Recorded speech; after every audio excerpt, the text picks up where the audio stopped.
ഇപ്പത്തെ റൂമിൽ എന്താ കുഴപ്പം? ഓ, നിങ്ങൾക്ക് പറഞ്ഞാൽ മനസ്സിലാവില്ലേ? ഈ കട്ടിലും അലമാരയും പിള്ളേരുടെ സ്റ്റഡി ടേബിളും കഴിഞ്ഞാൽ പിന്നെ ഈ റൂമിൽ എവിടെ സ്ഥലം ഇരിക്കണം? ഈ 10x10 റൂം അത്ര ചെറുതാണോ? നിങ്ങൾക്കിത് ബംഗ്ലാവായിരിക്കും.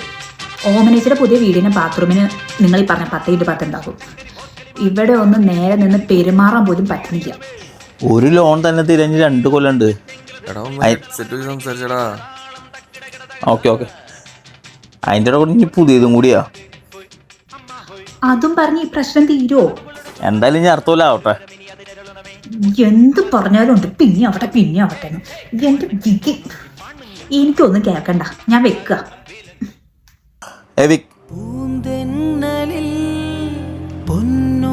ഒരാൾ ജീവിതത്തിൽ വിജയിച്ചു എന്ന് പറയുന്നത് അയാളുടെ ജീവിതം മറ്റുള്ളവർക്ക് ഉപകാരപ്പെട്ടു നോക്കില്ല. ഞാൻ കാരണമാണ് എന്റെ വീട്ടിൽ പട്ടിണി മാറിയത്, അച്ഛന്റെ കടങ്ങൾ തീർത്തത്, പെങ്ങന്മാരെ കെട്ടിച്ചു. അങ്ങനെ നോക്കുമ്പോ ഒരു വലിയ ജീവിത വിജയം നേടിയ ആളല്ലേ ഞാൻ. സക്സസ്ഫുൾ മാൻ.